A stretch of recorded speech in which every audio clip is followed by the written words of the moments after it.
Good afternoon, students.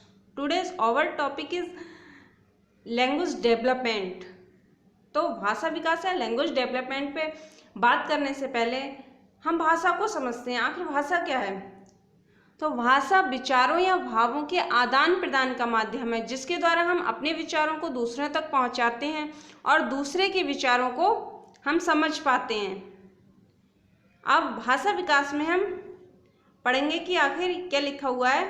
भाषा विकास भाषा दूसरों तक विचारों को पहुंचाने की योग्यता है। इसमें विचार भाव के आदान प्रदान के प्रत्येक साधन सम्मिलित किए जाते हैं। साधन वे जिन तरीकों से हम अपने भाव या विचारों को दूसरों तक पहुंचाते हैं,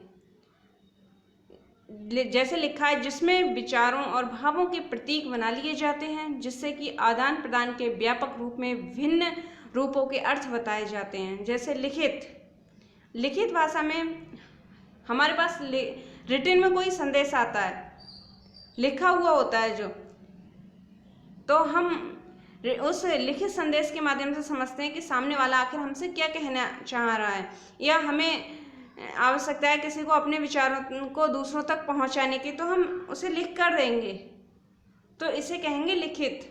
नेक्स्ट है सांकेतिक। अब सांकेतिक भाषा क्या है? सांकेतिक भाषा को एज अ ट्रैफिक लाइट से बहुत अच्छा समझ सकते हैं। ट्रैफिक लाइट एक तरह का संकेत है, सांकेतिक भाषा है वो, या उसके जो सिग्नल्स हैं उनके माध्यम से ही हमें एक संदेश मिलता है और हम समझते हैं कि हमें रुकना है, जाना है या क्या करना है। नेक्स्ट है मौखिक। अब मौखिक में क्या है? मौखिक में कोई भी मैसेज हमारे पास आएगा ओरली, या हम अपनी बात को, अपने मैसेज को दूसरे तक पहुंचाएंगे, अपने भाव को दूसरे तक पहुंचाएंगे ओरली। उसमें ना हम किसी लिखित माध्यम का प्रयोग नहीं करेंगे। नेक्स्ट है कला। कला में क्या है? जैसे कोई भी ड्राइंग हुई या कोई भी रंगोली वगैरह है, उसकी कोई ना कोई थीम जरूर होती है। प्रत्येक कलाकार अपनी कला के माध्यम से जनता के लिए या किसी भी व्यक्ति के लिए कोई ना कोई संदेश देना चाहता है। प्रत्येक कला में कलाकार अपने भावों को अपनी कला के माध्यम से पहुंचाना चाहता है, तो हम उसकी कला से समझते हैं कि आखिर इसकी थीम क्या है या इस चीज़ का संदेश क्या है। नेक्स्ट अब हम बात करते हैं भाषा विकास की अवस्थाओं की। भाषा विकास किन किन अवस्थाओं में किस किस तरह से होता है? भाषा विकास की अवस्थाएं, नंबर 1 शैशवावस्था, नंबर 2 बाल्यावस्था, नंबर 3 है किशोरावस्था। नंबर 1 शैशवावस्था की बात करते हैं। शैशवावस्था मनुष्य की सबसे सक्रिय अवधि है। इस अवस्था में मस्तिष्क की सतर्कता, ज्ञानेंद्रियों की तेजी, सीखने और समझने की अधिकता अपने चरमोत्कर्ष पर होती है। मतलब सीखने में देरी भले ही हो, लेकिन हम सीखते सबसे ज़्यादा इसी उम्र में हैं। इस उम्र में बच्चा क्या करेगा? सबसे पहले जब बच्चा जन्म लेगा वो रोना स्टार्ट करेगा। समझिए उसने अपनी भाषा स्टार्ट कर दी, उस समय उसकी भाषा रोना ही होती है। रोने के माध्यम से ही उसके पेरेंट्स समझ जाते हैं कि हाँ, हमारा बच्चा जो है वो ठीक है, क्योंकि अगर रोएगा नहीं बच्चा तो उसमें कहीं ना कहीं बच्चे में कोई प्रॉब्लम है। इसके बाद कुछ मंथ्स का होगा बच्चा, उसके बाद बलबलाने लगेगा। बलबलाने से मतलब वो कुछ बोलना चाहेगा लेकिन स्पष्ट उसकी कोई भी भाषा समझ नहीं आ पाएगी, लेकिन वो बोलने की कोशिश करेगा। नेक्स्ट है इंगित करना। इंगित करने में वो कोई ना कोई संकेत देने लगता है, मुस्कुराने लगता है, और जो जो बच्चा बड़ा होगा वो बोलने लगेगा। इस तरह से शैशवावस्था में 4 तरीकों से बच्चे का भाषा विकास होता रहता है। इसके बाद क्या होता है? आती है बाल्यावस्था। बाल्यावस्था में भाषा विकास तीव्र गति से होता है। शब्द भंडार में वृद्धि होती है। बालकों की अपेक्षा बालिकाओं में भाषा का विकास तेजी से होता है। एंड वाक्य रचना में वाक्पटुता में भी बालिकाएं श्रेष्ठ होती हैं। तो शैशवावस्था से निकलकर जब बच्चा बाल्यावस्था में आता है, उसके शब्दावली में या शब्द भंडार में विकास हो जाता है, वो और नए नए शब्द जानने लगता है। फिर बताया गया है कि बालिकाएं वाक्य रचना में भी बालकों से श्रेष्ठ होती हैं और उनका भाषा विकास भी जो होता है वो बालकों की अपेक्षा बहुत तेजी से होता है। नेक्स्ट है आपकी किशोरावस्था। किशोरावस्था में भाषा के विकास में आदत एवं बुद्धि का प्रभाव स्पष्ट लक्षित होता है। आदत एक प्रकार चेतन, सजगता एवं अंतर्दृष्टि की ओर संकेत करती है। इस क्षमता के कारण किशोर समस्याओं की परख करता है और उपयुक्त भाषा का प्रयोग करता है। इस अवस्था तक आते आते बच्चा काफ़ी मैच्योर हो जाता है, उसका शब्द भंडार बहुत ज़्यादा विकसित हो जाता है। वो अपने शब्द भंडार में नए नए वाक्यों, नए नए शब्दों का निर्माण करने लगता है। वो अपनी बुद्धि और विवेक का प्रयोग करते हुए विशेष परिस्थितियों के हिसाब से भाषा का प्रयोग करने लगता है।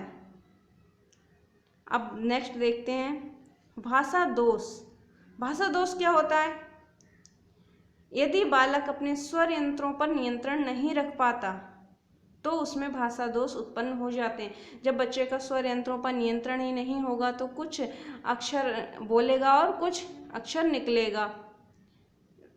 भाषा दोष से ग्रसित बालक समाज से कतराने लगते हैं, उनमें हीनता की भावना का विकास हो जाता है और वे सामान्यतः अंतर्मुखी स्वभाव के हो जाते हैं। भाषा दोष शैक्षिक विकास को भी प्रभावित करता है। भाषा विकास शैक्षिक विकास को तो प्रभावित करता ही है, साथ में बालक में हीनता की भावना आ जाती है और समाज से अलग रहने लगता है, क्योंकि उसे लगता है कि मैं समाज के अन्य लोगों की तरह नहीं हूँ तो समाज के अन्य लोग मुझ पर हंसेंगे, तो बच्चे में स्वयं से हीनता की भावना आ जाती है। नेक्स्ट है भाषा दोष के प्रकार कि भाषा में जो हमारी दोष आता है, बच्चे की दोष आता है भाषा में, वो आखिर किस किस वजह से आ सकता है, उसका रीजन क्या है। नंबर 1 है ध्वनि परिवर्तन, नंबर 2 अस्पष्ट उच्चारण, नंबर 3 हकलाना, नंबर 4 है तुतलाना, फिर लास्ट नंबर है तीव्र अस्पष्ट वाणी। ध्वनि परिवर्तन में आपका जैसे कोई बच्चा है, बच्चा जब होता है तो उसकी आवाज़ जो होती है थोड़ी पतली होती है, लेकिन जो जो वो बड़ा होता जाता है उसकी आवाज़ में भारीपन आता जाता है।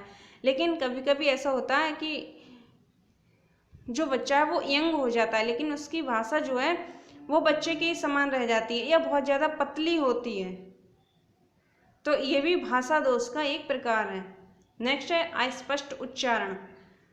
जब कोई बच्चा है वो उच्चारण ठीक से नहीं कर पाता है, जैसे ता को टा बोलता है, रा को रिर बोलता है, इस तरह से स्पष्ट अक्षर का स्पष्ट उच्चारण ना करने से भी भाषा दोष उत्पन्न होता है। नेक्स्ट है हकलाना। हकलाना में जैसे कोई बच्चा अटक अटक के या रुक रुक के बोलता है, स्पष्ट नहीं बोल पा रहा है, तो इस चीज़ को हकलाना कहेंगे और हकलाने से भाषा दोष उत्पन्न होता है। नेक्स्ट है आपका तुतलाना। तुतलाना में आप अस्पष्ट उच्चारण भी बोल सकते हैं, जैसे कहते हैं तुतलाना, जैसे कोई व्यक्ति है और वो बोल रहा है तुतला के, तो कहते हैं ये बच्चे की तरह बोल रहा है, क्योंकि बच्चा जो होता है जब वो स्पष्ट नहीं बोल पाता है तो वो तुतला के बोलता है। इसमें जैसे अस्पष्ट उच्चारण में होता था कि बच्चे ता को टा बोलेगा, तो इस तरह की जो प्रॉब्लम्स हैं वो तुतलाने में भी आ जाती हैं। नेक्स्ट है तीव्र अस्पष्ट वाणी। जब कोई भी व्यक्ति वो तेज तेज बोलेगा स्पीडली, तो उसके बोलने में अस्पष्टता आ जाएगी, समझ में ही नहीं आएगा कि क्या बोले जा रहा है। कभी कभी क्या होता है जब हम बहुत परेशान होते हैं तो बहुत जल्दी से बोल देते हैं या तीव्र बोल देते हैं, स्पष्ट तो समझ में नहीं आती, या बहुत ज़्यादा खुशी में होते हैं तो, लेकिन किसी किसी में ये नॉर्मली प्रॉब्लम होती ही है कि वो हमेशा ही इस तरह से बोलता है। तो थैंक यू, आज का टॉपिक बस इतना ही था।